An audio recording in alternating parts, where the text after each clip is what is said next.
जय हिंद मेरे प्यारे साथियों। उम्मीद करेंगे आप सब बेहतर होंगे, अच्छे होंगे, स्वस्थ होंगे। उत्तर प्रदेश शिक्षा सेवा आयोग में आप जानते हैं कि प्रशांत कुमार जी नए अध्यक्ष बने हैं और ये दूसरे अध्यक्ष हैं। इसके पहले आप जानते हैं प्रोफेसर कीर्ति पांडे जी गोरखपुर की थी। अब ये पूर्व डीजीपी है और कड़े फैसले लेने के लिए जाने जाते हैं प्रशांत कुमार जी। सबसे बड़ी बात यह है कि ये आईपीएस अधिकारी रहे हैं, तो जाहिर सी बात है उम्मीद भी इनसे की जाएगी कि 2026 में आगामी भर्ती जिनकी उम्मीद हम कर सकते हैं। तो आइए वन बाय वन एक एक भर्तियों के बारे में हम सोचेंगे। एक जो है टीजीटी पीजीटी 2022 की ये भर्ती, ये पुरानी भर्ती है। दूसरी असिस्टेंट प्रोफेसर के 1250 पद हैं और ये जूनियर एडेड है। जूनियर एडेड की जो पुरानी भर्ती जनवरी में पूरी करानी है और ये एक नई भर्ती की भी उम्मीद करते हैं। टीजीटी पीजीटी प्रधानाचार्य पद के 23,000 प्लस पद है और 68,500 में भी 23,000 प्लस पदों की आप जानते हैं इतने पद रिक्त रह गए थे। यूपी टेट के भी 2026 की एक उम्मीद है और बाल वाटिका में आप जानते हैं इसमें भी 8,800 के करीब पदों के बारे में बताया जा रहा है। तो ये सारी चीजों के बारे में हम वन बाय वन चर्चा करेंगे। जैसा कि आप जान रहे हैं कि टीजीटी और पीजीटी के जो डेट बदले गए, वो डेट कैसे बदले गए देखिए।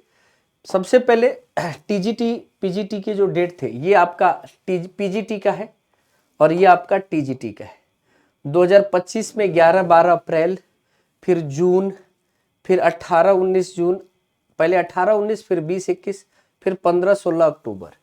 टीजीटी का देखिए 4-5 अप्रैल, 14-15 मई, 21-22 जुलाई, 18-19 दिसंबर। ये आप देखिए, लग रहा है कि नहीं होता है कि लोग कहते हैं कि भैया हम कल पार्टी देंगे, कल नहीं मिल पा रहे तो परसों दे देंगे, परसों नहीं मिल पा रहे। मतलब ये एग्जाम नहीं, एक मजाक था। ये बहुत बड़ा मजाक कहा जाए कि किसी भी बच्चों की उम्मीदें होती हैं और आप एक पेपर नहीं करा पा रहे, ये आयोग की बहुत बड़ी असफलता है, इसको स्वीकार करना पड़ेगा। दूसरी बात अगर हम कहेंगे कि यहां पर एक और बात आप देख सकते हैं, बहुत ध्यान से अगर आप देखेंगे तो आपको एक और यहां पर एक सेगमेंट देखने को मिलेगा। ये क्या है, जैसे मैं आपसे कह रहा था कि 24,000 से अधिक पदों पर विज्ञापन की उम्मीद है। असिस्टेंट प्रोफेसर के 1250 पदों पर, यहां पर आप देख सकते हैं 1250 पदों पर अध्याचन तैयार किया गया है। रिक्त पदों की विवरण मांगा गया है। ऐसे में पदों की संख्या बढ़ सकती है। माध्यमिक शिक्षा निदेशालय की ओर से पीजीटी टीजीटी के 23,000 से अधिक पद, अभी मैंने दिखाया भी कि 23,000 से अधिक पद आपके पीजीटी टीजीटी के हैं और इनका भी अध्याचन लगभग बन चुका है, अध्याचन तैयार किया जा चुका है। इसके अतिरिक्त आयोग को अध्याचन पोर्टल भी तैयार हो चुका है। इसका परीक्षण कुछ दिन पहले हमने एक वीडियो बनाया था जिसमें बताया था कि जो ई अध्याचन पोर्टल है वो लगभग 50 से ऊपर % तैयार हो चुका था, अब वो कंप्लीट हो चुका है। इसका परीक्षण अंतिम चरण में। ऐसे में नए अध्यक्ष की नियुक्ति के बाद इन पदों की जल्दी भर्ती प्रक्रिया शुरू होने की उम्मीद है। प्राथमिक विद्यालयों में भी लंबे समय से भर्ती नहीं हुई है, तो जाहिर सी बात है प्राथमिक विद्यालयों में भी हम बहुत दिनों से भर्ती की उम्मीद करेंगे। अब आप जान सकते हैं यहां पर तो असिस्टेंट प्रोफेसर के जो पदों की उम्मीद है उसके बारे में हम बात ही कर रहे थे। तो ये आप देख सकते हैं कि जितनी चीजों की हमने बात की है उसमें एक तो आप देख रहे जूनियर एडेड के, यूपी के एडेड कॉलेजों में 23 से अधिक हजार पदों पर होगी भर्ती। इसके लिए बहुत पहले ही टीजीटी पीजीटी के लिए आपके लिए एक नया यहां पर नोटिस जारी हो गई थी कि भैया ये भर्ती कब आएगी। तो ये भी भर्ती आपकी पेंडिंग में है।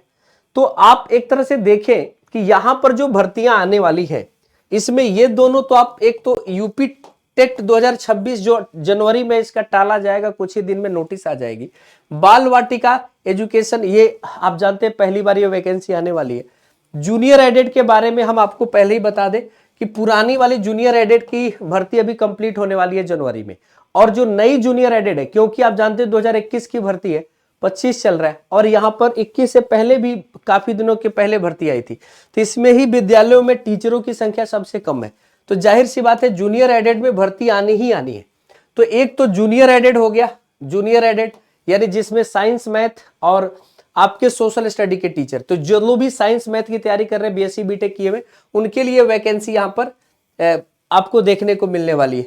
टीजीटी पीजीटी के 23,000 पद दिखाई दिए और 68,500 पदों की जो बात कर रहे हैं, जो आप जानते हैं जिसके लिए हाई कोर्ट और सुप्रीम कोर्ट में गया था कि भैया मिनिमम कट ऑफ जो था, मिनिमम कट ऑफ अंक को नीचे करने की बात की गई थी कि अगर नीचे कर दिया जाएगा तो जो लोग 68,500 के वैकेंसी में जिनका सिलेक्शन नहीं हो पाया था, जो न्यूनतम कट ऑफ मार्क से भी कम पाए थे, उन लोगों ने ये बात कही थी, क्योंकि इसमें 23,000 पद खाली है।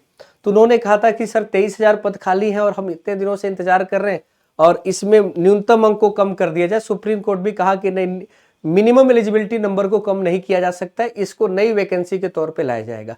तो जाहिर सी बात है ये 23,000 पद है, तो एक बहुत बड़ी संख्या में उत्तर प्रदेश में भर्ती की उम्मीद है प्रशांत जी आपसे, और हम यही चाहेंगे कि आप सभी कुछ सिलसिलेवार तरीके से करेंगे। उम्मीद ही कर सकते हैं, बाकी आप जानते हैं कि जनता जो होती है या प्रजा जो होती है, जनता जो होती है, वो सब बस उम्मीद कर सकती है और आप लोगों से। तो चलिए एक बेहतर उम्मीद के साथ उम्मीद कर रहे हैं कि इस बार जो होगा बेहतर बदलाव आएगा, क्योंकि देर आए दुरुस्त आए, ऐसा कहा जाता है। तो चलिए फिर मुलाकात होगी किसी नए सेशन में। अगर आपको इनमें से किसी भी वैकेंसी के बारे में डिटेल में जानना है तो कमेंट सेक्शन में बताइएगा, पूरा हिस्ट्री के साथ हम बताएंगे क्या सिलेबस, क्या एग्जाम पैटर्न होता है और कौन से लोग इसके लिए एलिजिबल होते हैं। जय हिंद आप सभी साथियों को, थैंक यू सो मच।